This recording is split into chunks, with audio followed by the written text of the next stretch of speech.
ಸಾವಿರಾರು ಕಾರ್ಯಕರ್ತರು ಗೆಲ್ಲಿಸಿದಂತ, ಸಾವಿರಾರು ಜನರು ವೋಟ್ ಮಾಡಿ ಗೆಲ್ಲಿಸಿದಂತ ಒಬ್ಬ ಜನಪ್ರತಿನಿಧಿಯನ್ನು ರೌಡಿ ಅಂತ ಹೇಳುವುದನ್ನು ನಾವು ಒಪ್ಪಿಕೊಳ್ಳಿಕ್ಕೆ ನಾವು ತಯಾರಿಲ್ಲ.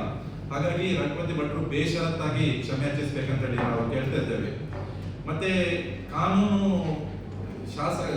ಶಾಸಕರು ಬೆದರಿಸ್ತಾ ಇದ್ದಾರೆ, ಒಬ್ಬ ಗವರ್ಮೆಂಟ್ ಎಂಪ್ಲಾಯಿಗೆ ಬೆದರಿಸ್ತಾ ಇರೋದು ಇದರಲ್ಲಿ ಆಗ್ತಾ ಇಲ್ಲ. ಯಾಕಂತ ಹೇಳಿದ್ರೆ ರಾಜ್ಯದಲ್ಲಿರುವುದು ಭಾಜಪ ಗವರ್ಮೆಂಟ್ ಅಲ್ಲ, ಕಾಂಗ್ರೆಸ್ ಗವರ್ಮೆಂಟ್. ಒಬ್ಬ ಬಿಜೆಪಿ MLA ಒಬ್ಬ ಕಾಂಗ್ರೆಸ್ ಗವರ್ಮೆಂಟ್ ಇರುವಾಗ ಸೆಂಟ್ರಲ್ ಇದು ಸ್ಟೇಟ್ ಅಲ್ಲಿ ಕಾಂಗ್ರೆಸ್ ಗವರ್ಮೆಂಟ್ ಇರುವಾಗ ಒಬ್ಬ ಕಮಿಷನರ್ ಅನ್ನು ಬೆದರಿಸ್ತಾರೆ ಹೇಳಿದ್ರೆ ಇದೊಂದು ಹಾಸ್ಯಾಸ್ಪದ ಅಂತ ಹೇಳ್ಬೋದು. ಈಗ ರಾಜ್ಯದಲ್ಲಿ ಹಾಗಾದ್ರೆ ಕಾಂಗ್ರೆಸ್ ಗವರ್ಮೆಂಟ್ ಎಷ್ಟು ಸುವರ್ಣವೇ ಪ್ರಬಲ ಪವರ್ಫುಲ್, ಇದೊಂದು ಕ್ವಶನ್ ಬರ್ತದೆ ನಮಗೆ. ಹಾಗಾಗಿ ನಾವು ನಮ್ಮ ಮಾಜಿ ಶಾಸಕರಾದ ರಘುಪತಿ ಭಟ್ರಿಗೆ ನಾವು ಆಗ್ರಹಿಸುತ್ತಿದ್ದೇವೆ, ಅವರು ಬೇಷರತ್ತು ಕ್ಷಮೆಯನ್ನು ಯಾಚಿಸಬೇಕಂತೇಳಿ ನಗರ ಬಿಜೆಪಿ ಹಾಗೂ ಗ್ರಾಮಾಂತರ ಮಂಡಲ ಪರವಾಗಿ ಆಗ್ರಹವನ್ನು ಮಾಡ್ತಾರೆ. ಮಾಜಿ ಶಾಸಕರಿಗೆ ಅವರದ್ದೇ ಕೆಲಸ ಮಾಡಬೇಕಾದ್ರೆ ಅವರು ಪ್ರತಿಭಟನೆಗೆ ಕೂತ್ಕೊಳ್ಬೇಕಲ್ಲ. ಕಾನೂನಲ್ಲಿ ಅವರ ಫೈಲ್ ಸರಿ ಇದ್ರೆ ಪ್ರತಿಭಟನೆ ಕೂರುವಂತ ಪ್ರಮೇಯವೇ ಬರಬೇಕು. ಯಾಕಂತೇಳಿದ್ರೆ ಅವರು ಪ್ರಭಾವಿ ಇದ್ದಾರೆ. ಅವರು ಇವತ್ತು ನಮ್ಗೆ ಗೊತ್ತಿದ್ದಾಗೆ ಕಾಂಗ್ರೆಸ್ ಸಚಿವರೊಟ್ಟಿಗೂ ಸಹ ಒಳ್ಳೆ ಸಂಪರ್ಕದಲ್ಲಿದ್ದಾರೆ. ಇಲ್ಲಿಯ ಸ್ಥಳೀಯ ಕಾರ್ಯಕರ್ತರೊಟ್ಟಿಗೆ ಸಹ ಒಳ್ಳೆ ಸಂಪರ್ಕದಲ್ಲಿ ಅವರಿದ್ದಾರೆ. ಅವರ ಕೆಲಸ ಮಾಡಲಿಕ್ಕೆ ಏನು ಪ್ರಾಬ್ಲಮ್ ಇಲ್ಲ. ಆಕ್ಚುಲಿ ನಮ್ಮ ಶಾಸಕರ ಕೆಲಸ ಮಾಡಲಿಕ್ಕೆ ಇವತ್ತು ನಮಗೆ ಸಮಸ್ಯೆ ಆಗ್ತದೆ. ಇವತ್ತು ಕಾಂಗ್ರೆಸ್ ಸರ್ಕಾರ ಇರುವುದು, ಇಲ್ಲಿಯ ಸ್ಥಳೀಯ ಪ್ರತಿನಿಧಿಗಳು ಅಡ್ಡಕಾಲವನ್ನು ನಾವು ನೋಡಿದೆವು. ಯಾವುದೇ ಅವರಿಗೆ ಕಷ್ಟ ಇಲ್ಲದೆ ಅವರು ಕೆಲಸಗಳನ್ನು ಮಾಡ್ಬೋದು. ಹಾಗಾಗಿ ಇವತ್ತು ನಮಗೆ ವಿಚಿತ್ರ ಆಗ್ತದೆ, ನಮ್ಮ ಶಾಸಕರು ಕಾಂಗ್ರೆಸ್ ಸಚಿವರಿಗಿಂತ ಪ್ರಭಾವಿ ಅನ್ನೋ ರೀತಿಯಲ್ಲಿ ನಮ್ಗೆ ಇವತ್ತು ಬಸ. ಒಂದು ಯುವಕ ಮಂಡಲ ಒಂದು ತನ್ನ ಸಮಸ್ಯೆಗಳು ಬಂದಾಗ ಶಾಸಕರಿಗೆ ಮನವಿಯನ್ನು ಮಾಡಿದಾಗ ಶಾಸಕರು ಅದಕ್ಕೆ ಸ್ಪಂದಿಸಿ ಆ ಯುವಕ ಮಂಡಲಕ್ಕೆ ನ್ಯಾಯ ಕೊಡುವ ಕೆಲಸವನ್ನ ಮಾಡಿದರು. ಅಲ್ಲಿ ಕಾನೂನು ತೊಡಕೇನಿದೆ ಅದನ್ನು ಗಮನಿಸಿ ಅದನ್ನು ಅವರು ಅರ್ಜಿಗೆ ಸಂಬಂಧಪಟ್ಟ ಇಲಾಖೆಗೆ ಪತ್ರ ಬರೆದಿದ್ದಾರೆ.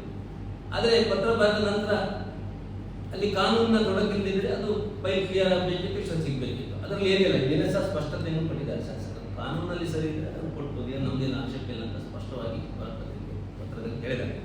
ಆದರೆ ಇದನ್ನೆಲ್ಲ ವಿರೋಧಿಸಿ ವೈಯಕ್ತಿಕ ದ್ವೇಷದ ರೀತಿಯಲ್ಲಿ ನಮ್ಮ ಕಾರ್ಯಕರ್ತರನ್ನು ಇರ್ಬೋದು, ನಮ್ಮ ಜನರನ್ನು ಇವತ್ತು ದಾರಿ ತಪ್ಪಿಸುವ ಕೆಲಸವನ್ನು ಮಾಜಿ ಶಾಸಕರು ಮಾಡ್ತಾ ಇರೋದು ನಮಗೆಲ್ಲ ಬೇಸರಾಗಿದೆ.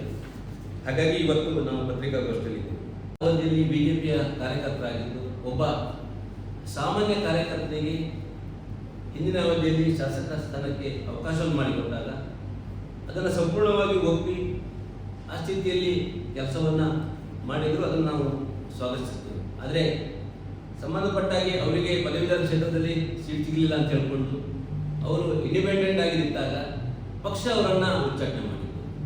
ಬಿಜೆಪಿಯ ಕಾರ್ಯಕರ್ತರಾಗಲಿ ನಾವು ಪಕ್ಷವೇ ಅವರು ಪಕ್ಷಕ್ಕೆ ವ್ಯತಿರಿಕ್ತವಾಗಿ ಹೋದಾಗ ಪಕ್ಷ ಅವರನ್ನು ಉಚ್ಚಾಟನೆ ಮಾಡಿತ್ತು. ಅದರ ನಂತರ ಅವರು 6 ವರ್ಷಗಳ ಅವಧಿಗೆ ಪಕ್ಷ ಉಚ್ಚಾಟನೆ ಮಾಡಿತ್ತು. ನಾವು ಕಾರ್ಯಕರ್ತರ ಸಂಪರ್ಕವನ್ನು ಕಡಿಮೆ ಮಾಡಿದ್ವಿ, ನಮ್ಮ ಶಾಸಕರು ಸಹ ಸಂಪರ್ಕವನ್ನು ಕಡಿಮೆ ಮಾಡಿದ್ವಿ. ಅದೇ ವಿಷಯವನ್ನು ಇಟ್ಕೊಂಡು ಅವರು ಶಾಸಕರಿಂದ ನಮಗೆ ನಿರಂತರವಾಗಿ ನನ್ನ ಬಿಸ್ನೆಸ್ಗೆ ತೊಂದರೆ ಆಗಿದೆ, ರಾಜಕೀಯವಾಗಿ ನನ್ನನ್ನು ಅವಗಣಿಸುತ್ತಾರೆ. ಒಬ್ಬ ಜನಪ್ರತಿನಿಧಿ ಹೇಗಿರ್ಬೇಕಂತ ಹೇಳಿದ್ರೆ ನಮ್ಮಲ್ಲಿದೆ. ಒಂದು 3 ವರ್ಷಕ್ಕೆ ಶಾಸಕ ಆಗಿದ್ದವರು ಒಬ್ಬ ಗ್ರಾಮ ಪಂಚಾಯತ್ ಸದಸ್ಯರಾದ್ರೆ ಅವನೊಂದು ಬದ್ಧತೆ ಬೇಕು. ನಾವೆಲ್ಲ ಜನಪ್ರತಿನಿಧಿ ಕೆಲಸ ಮಾಡೋದು, ಗ್ರಾಮ ಪಂಚಾಯತ್ ಸದಸ್ಯರಾಗಿ ಕೆಲಸ ಮಾಡ್ತೀವಿ. ಒಂದು 3 ಅವಧಿ ಮಾಡಿದಾಗ ಸ್ವಲ್ಪ ಪಕ್ಷ ಅದನ್ನು ತೀರ್ಮಾನ ಮಾಡೋದೇನೆಂದರೆ ಪಕ್ಷವೇ. ನಮಗೆ ಪಕ್ಷ ಅಧ್ಯಕ್ಷರಾಗಿ ಹೈಕಮಾಂಡ್ ಇದೆ, ಎಲ್ಲ ಇದೆ, ಪಕ್ಷ ತೀರ್ಮಾನ ಮಾಡ್ತೇವೆ. ಆ ಪಕ್ಷದ ತೀರ್ಮಾನಕ್ಕೆ ನಾವೆಲ್ಲರೂ ಬದ್ಧರಾಗಿದ್ದೇವೆ.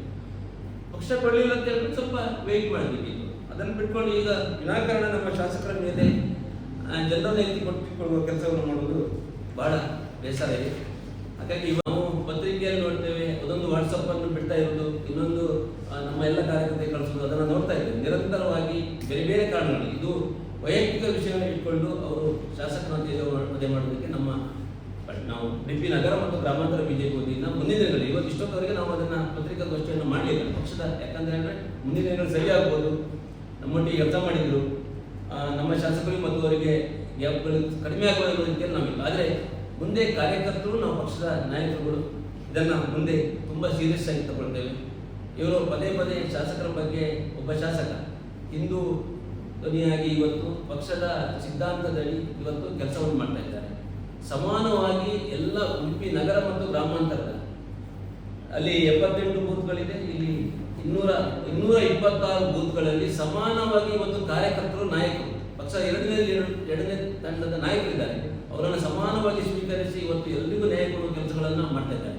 ಅದೇ ಪಕ್ಷದ ನಾಯಕರು, ನಮ್ಮ ಕೆಳಹಂತದ ನಾಯಕರು ನಮಗೆ ಸಿಗುವುದಿಲ್ಲ.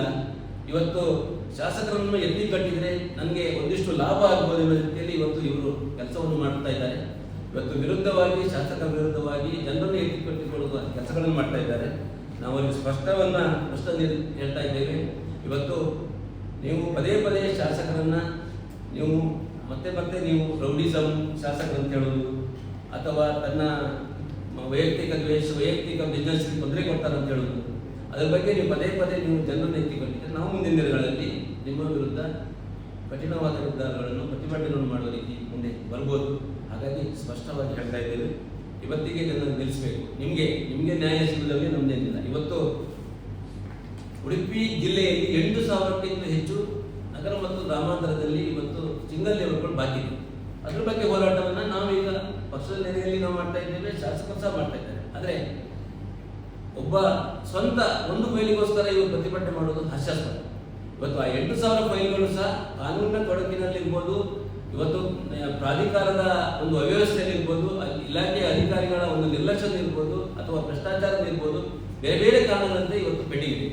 ಅದರ ಬಗ್ಗೆ ಹೋರಾಟ ಅಲ್ಲ, ವೈಯಕ್ತಿಕವಾಗಿ ಇವರು ಇವತ್ತು ತನ್ನ ಫೈಲಿಗೋಸ್ಕರ ಹೋರಾಟ ಮಾಡೋದು ಬಹಳ ಹಾಸ್ಯಾಸ್ಪದ. ಹಾಗಾಗಿ ಮುಂದಿನ ದಿನಗಳಲ್ಲಿ ಯಾರದಿದೆ ರಘುಪತಿ ಭಟ್ರದ್ದು ಕಾನೂನಲ್ಲಿ ಸರಿ ಇದೆ, ಅದ್ರ ಬಗ್ಗೆ ಸಹ ನಮ್ದೇನು ಆಕ್ಷೇಪ ಇಲ್ಲ.